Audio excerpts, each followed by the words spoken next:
आप आवाज उठाइए, न्याय मिलता है। 69,000 शिक्षक भर्ती का मामला, यूपी में 69,000 शिक्षक भर्ती में SC ST OBC के लगभग 10,000 सीटों की बेईमानी हुई, रिजर्वेशन की बेईमानी हुई, और वहां के छात्रों ने लगभग 500 दिन कह रहा हूं, मतलब 1.5 साल से ज्यादा, 2 साल तक करीब धरना प्रदर्शन किया, सबके खाक छाने।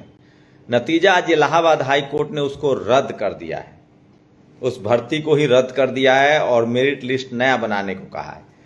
लेकिन सबसे जो अच्छी बात है, ये होता है राजनीति का डर। किसी भी पार्टी का नेता हो, BSP सुप्रीमो मायावती पहले ही बोला था, उन्होंने, अंबेडकर साहब ने राज्य सबसे पहले विधान परिषद के मेंबर हैं भीमराव अंबेडकर, उन्होंने ये मुद्दा उठाया था। सत्ता से के तरफ से जितने मंत्री थे, स्वतंत्र देव सिंह हो, अनुप्रिया पटेल हो, सब लोग यहाँ लोग गए थे और अनुप्रिया पटेल ने भी इस मामले को उठाया।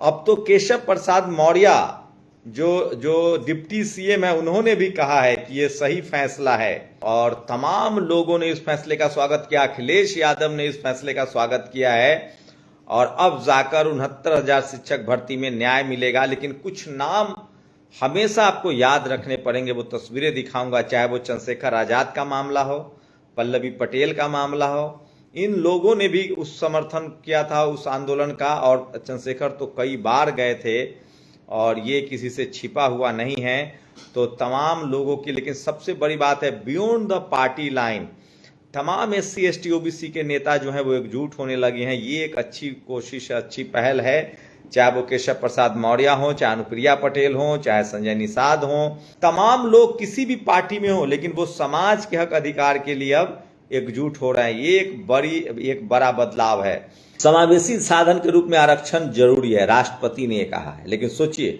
69,000 शिक्षक भर्ती में ये साफ है कि गड़बड़ियां हुई थी और इसको इलाहाबाद कोर्ट ने रद्द कर दिया है। ये सबसे बड़ी खबर है जो सोशल मीडिया पर वायरल है, और इसको लेकर सोचिए, मैं कुछ ट्वीट्स पढ़ के बताऊंगा।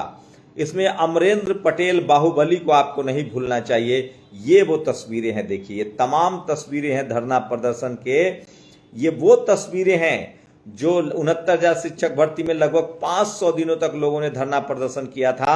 अमरेंद्र प्रताप बाहुबली समेत कई लोगों को पुलिस ने गिरफ्तार भी किया था। तो सोचिए, राजेंद्र देव 69,000 शिक्षक भर्ती मामला, हाईकोर्ट की डबल बेंच का आदेश, यूपी सरकार को झटका।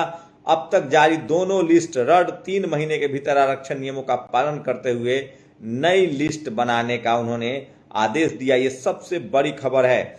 और सोचिए, पूर्व मुख्यमंत्री ओम प्रकाश चौटाला को 3,000 शिक्षक भर्ती घोटाले में 10 साल की सजा हुई थी। यहां तो 18,000 पदों पर घोटाला हुआ है। ये सबसे बड़ा सवाल है जो लोग पूछ रहे हैं। राहुल गांधी ने भी इसको मुद्दा बनाया था। सोचिए, ये शख्स जो राहुल गांधी से मिले थे, तमाम तस्वीरें भी आपको और एडिट वर्जन वीडियो में दिखाऊंगा। 69,000 शिक्षक भर्ती के मामले में राहुल गांधी ने भी मुद्दा उठाया था, और उसके बाद जाकर इस मुद्दे को लोगों ने भी और इसको बल मिला था भारत यात्रा के दौरान, और इसी के बाद संविधान। तो तमाम लोग इसका क्रेडिट ले रहे हैं और मिलना भी चाहिए, लेकिन इसका क्रेडिट उन तमाम बहुजन लोगों को मिलेगा। अमरेंद्र प्रताप बाहुबली, उन्होंने अनुप्रिया पटेल के प्रति कृतज्ञता जताई है कि उन्होंने किस तरह से इस मुद्दे को उठाया, और ये बड़ी बात है जो मैं आपको सोशल मीडिया पर बता रहा हूं। रोशन कुमार जर्नलिस्ट लिखते हैं कि 4 साल सेवाएं देने के बाद टीचरों को हटाना पड़ेगा। और 69,000 शिक्षक भर्ती में मामला, स्वामी प्रसाद मौर्य, उन्होंने सॉलिडारिटी दिखाई थी। ये सबसे बड़ा फैसला है। केशव प्रसाद मौर्य बोल रहे हैं, शिक्षकों की भर्ती में इलाहाबाद हाई कोर्ट का फैसला सामाजिक न्याय की दिशा में स्वागत योग्य कदम है। ये हैं यूपी के मुख्यमंत्री, डिप्टी CM हैं। और ये सोचिए, अनुप्रिया पटेल ने भी इस मामले को उठाया था जो सोशल मीडिया पर वायरल है। और सभी संघर्ष के क्रांतिकारी साथियों और इस आरक्षण की लड़ाई में साथ देने वाले शुभचिंतकों का तहे दिल से शुक्रिया। तो दोबारा फिर से ये पूरा मुद्दा जो है आरक्षण का जिंदा होगा, और ये है वो अमरेंद्र प्रताप बाहुबली उर्फ अमरेंद्र पटेल, जिन्होंने इस मुद्दे पर सबसे लंबी लड़ाई लड़ी। चंद्रशेखर आजाद ने इस लड़ाई को आगे बढ़ाया था। इस तरह से महिलाएं शोषित वंचित समाज की सड़कों पर बैठी थी, तब जाकर ये बड़ा फैसला हुआ है। अखिलेश यादव ने इस मामले को ट्वीट किया है। 69,000 शिक्षक पर अनुप्रिया पटेल जी ने ट्वीट किया है, जो केंद्रीय मंत्री हैं। बीएसपी सुप्रीमो मायावती ने कहा यूपी में सन 2019 में चयनित 69,000 शिक्षक भर्तियों की चयन सूची को रद्द करके 3 महीने के अंदर नई सूची बनाने का फैसला शानदार है। और चंद्रशेखर आजाद को भूल तो नहीं गए। ये देखिए,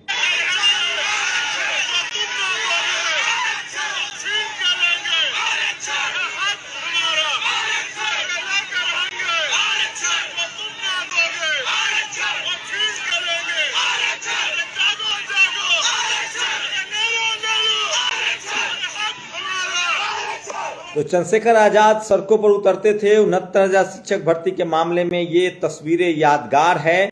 तो बीएसपी सुप्रीमो मायावती हो, उनकी पार्टी के अंबेडकर साहब ने विधान परिषद में मामला उठाया था। नेशनल जनमत को क्रेडिट देना पड़ेगा, सबसे ज्यादा कवरेज किया नीरज पटेल ने इस मामले को। नेशनल जनमत तो बहुजन समाज के जब तक चैनल नहीं होंगे तब तक खबरें देश भर में नहीं फैलेंगी। बीएसपी सुप्रीमो मायावती जी ने 23 नवंबर 2023 को भी ट्वीट किया था कि ये सबसे बड़ा स्कैम है और इससे मिलनी चाहिए, और हम नई सूची पर लगातार निगाह रखेंगे और किसी भी अभ्यर्थी के साथ कोई हकमारी या नाइंसाफी न हो, ये सुनिश्चित करवाने में कंधे से कंधा मिलाकर अभ्यर्थियों का साथ निभाएंगे। अखिलेश यादव का ये ट्वीट है। अब वो कह रहे हैं कि हम नए वाले मसले पर भी नजर रखेंगे। तो ये बड़ी खबर है, आज की सबसे बड़ी खबर चंद्रशेखर आजाद की तस्वीरें हैं। तो तमाम बीएसपी, सवर्ण समाज, बहुजन समाज के नेता एकजुट हो रहे। और सोचिए, केशव प्रसाद मौर्य, राहुल उपाध्याय ओबीसी अभ्यर्थी के रूप में पास हुआ था, अर्चना तिवारी भी ओबीसी अभ्यर्थी के रूप में उत्तीर्ण हुई थी। एक बड़ी चोरी थी जिसको बेनकाब किया गया है 69,000 शिक्षक भर्ती के मामले में। तो ये सबसे बड़ी खबर है जो मैं आपको बता रहा हूं। 69,000 शिक्षक मामले में मंडल आर्मी के विद्रोही जी का भी ध्यान आपको देना पड़ेगा। तो ये आज की सबसे बड़ी खबर है बहुजन समाज के लिहाज से। नेशनल दस्तक की आपसे गुजारिश है कि अगर इसको बचाना चाहते हैं तो नेशनल दस्तक को सब्सक्राइब करने के लिए रेड कलर के सब्सक्राइब बटन को दबाएं, फिर बेल आइकन की घंटी दबाएं। नेशनल दस्तक को बचाने के लिए बहुत जरूरी है कि हर खबर को शेयर करें, लाइक करें, कमेंट जरूर करें।